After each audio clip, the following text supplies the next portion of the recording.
Is Spider-Man Across the Spider-Verse the best movie of the year? Welcome back to Nerdist News. I'm Dan Casey, and today we're leaping headfirst into the wild world of Spider-Man Across the Spider-Verse. The highly anticipated sequel hits theaters this Friday, and critics are already hailing it as a triumph.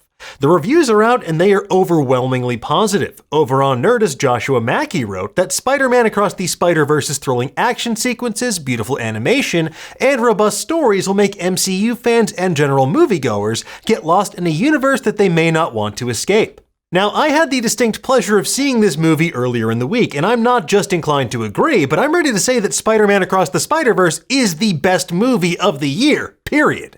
Now, granted, we're not even halfway into the year yet, and there will be a slew of Oscar-baiting films dropping this fall, but if they can come even close to the way Across the Spider-Verse made me feel in the theater, it's going to be a phenomenal year for movies. Because not only does Across the Spider-Verse build and improve on the original film, but it elevates the multiverse concept in a way that none of its comic book compatriots have been able to do thus far. Oh, crap. Now, we're going to delve into what exactly sets this film apart from the rest in just a moment, and while we aren't going to get too deep into major plot points, if your spoiler sense is tingling, well, maybe you should leave now before it's too late. You gotta go, man. Okay, let's get into it, shall we? Let me make one thing perfectly clear. This movie kicks unbelievable amounts of ass. Directors Joaquim Dos Santos, Kemp Powers, and Justin K. Thompson had the unenviable task of following up a beloved Oscar-winning movie, and they knocked it out of the park. The animation team took off their Rock Lee leg weights and they went berserk. They refined the franchise's signature style into expertly rendered action sequences, dazzling landscapes, and enough unique Spider-Mans to make Uncle Ben a multiversally endangered species. Phil Lord, Christopher Miller, and David Callahan's script builds on the emotional framework of the first film and pushes everything to its breaking point and beyond. They understand not only the core of what it means to be Spider-Man, but also what makes Miles Morales such a special character, especially in the modern canon. Miles isn't just the latest in a long line of Peter Parkers. He's a new Spider-Man for a new generation who's charting his own course. But as the movie makes painfully clear, he is intrinsically bound to all of the other Spider-People across the Spider-Verse. Now, Across the Spider-Verse picks up roughly a year and change after the events of Into the Spider-Verse. Miles is back to being New York City's one and only friendly neighborhood Spider-Man. And while he's more comfortable in his role as a costumed crime fighter, he's also feeling more alone than ever, especially now that his pals have returned to their respective dimensions. After all, being Spider-Man isn't exactly something he can openly talk about with his parents. Naturally, things get exponentially more complicated and more multiversal thanks to the arrival of the Spot.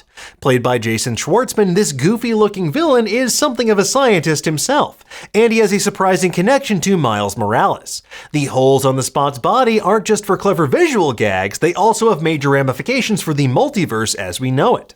What follows is an unexpected reunion for Miles with familiar faces like Gwen Stacy and Peter B. Parker, plus a crop of new Spider-People led by Miguel O'Hara, aka Spider-Man 2099.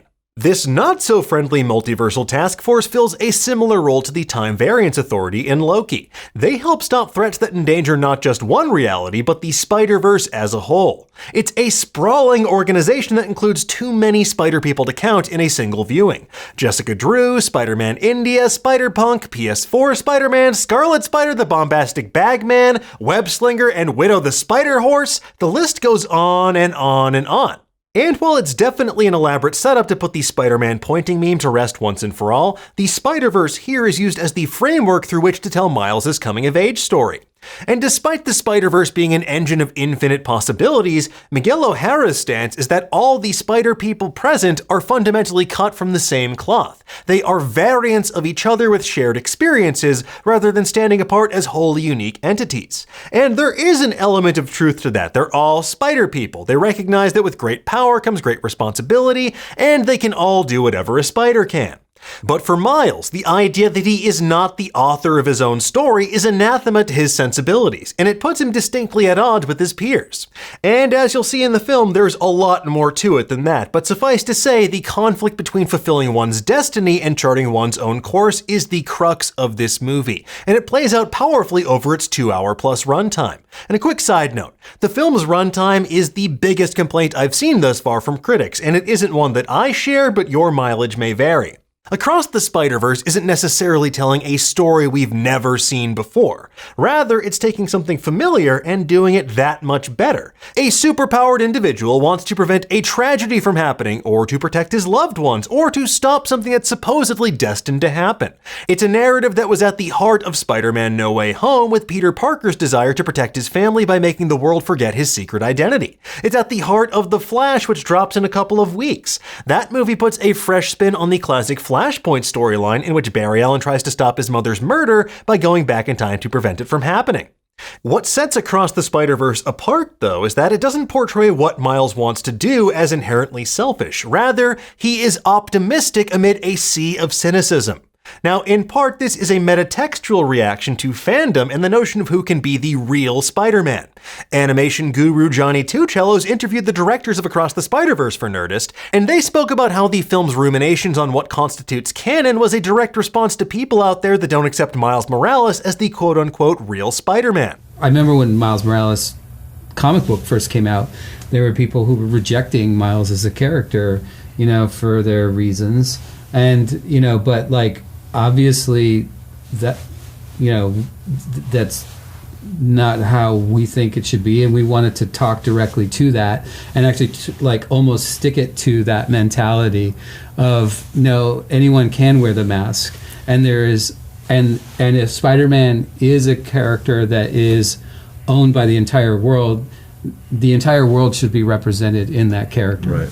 Now, thankfully, no matter what aspect of Spider-Man you identify with most, you'll probably find some representation here in Across the Spider-Verse.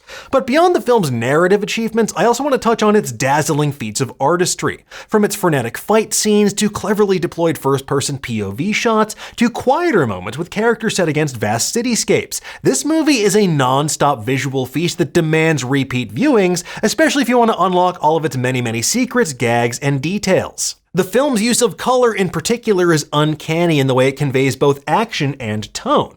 In Spider-Gwen's world, for example, the color palette is constantly shifting and reacting to the emotional undercurrent of the scene. It's kind of like a mood ring.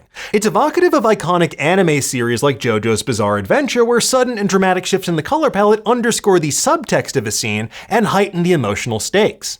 Now, as Joshua Mackey wrote in his review on Nerdist, Spider-Man Across the Spider-Verse reaffirms that animation is cinema. Folks, animation is not a genre, it's a medium. However, far too often animation gets relegated to the proverbial kids' table. It's taken less seriously than its live-action counterparts. And as noted cinema advocate and pre-show highlight Nicole Kidman once said, "We come to this place for magic." And the magic conjured in the theater by Across the Spider-Verse was amazing, especially considering we have more than 20 years of Spider-Man movies, 32 MCU entries, and, whatever the hell's morbid on over in Sony's Spider-Man universe. The fact that Across the Spider-Verse can feel so fresh, so exhilarating, and so propulsive is a testament to its greatness. And that greatness should transcend outmoded ideas among the Academy of what constitutes a Best Picture. Now, does Spider-Man Across the Spider-Verse deserve to win Best Animated Feature at the Oscars like Into the Spider-Verse did? Well, the answer is yes, absolutely. But if other comic book films like Joker and Black Panther are worthy of Best Picture nominations, then a film as triumphant as Across the Spider-Verse absolutely is as well. Now, there is a precedent for animated films earning this type of accolade. Back in 1991, Beauty and the Beast scored a Best Picture nomination, as did Up in 2009 and Toy Story 3 in 2010. However, too often animated movies get snubbed from Hollywood's self-appointed highest accolade, even when they are much more deserving of celebration than the competition. So, will the Academy wind up giving Across the Spider-Verse its well-deserved flowers? Well, most likely, in a sense. It's a shoo-in to get nominated for Best Animated Film, and as of right now, it stands like a 99% chance of walking away with that statue. With all of that said, this is definitely a part 2 in a trilogy, and it's going to draw plenty of well-deserved comparisons to other iconic part 2s, like The Empire Strikes Back, The Dark Knight, and even The Two Towers. But that also means it's not a complete story at this point in time. So perhaps we'll see Beyond the Spider-Verse get rewarded with a Best Picture nomination when that movie concludes the trilogy next year. For now, though, we're just trying our best to remain as optimistic as Miles is, because when it comes to this year's Best Picture and Best Animated Picture, who knows? Maybe Spider-Man can do both. Anyway, folks, there you have it. Spider-Man Across the Spider-Verse hits theaters this Friday, and we have tons of explainers, deep dives, and other goodies for you over on Nerdist. And as I mentioned before, make sure you check out Joshua Mackey's full review on Nerdist, which I will link to in the description below.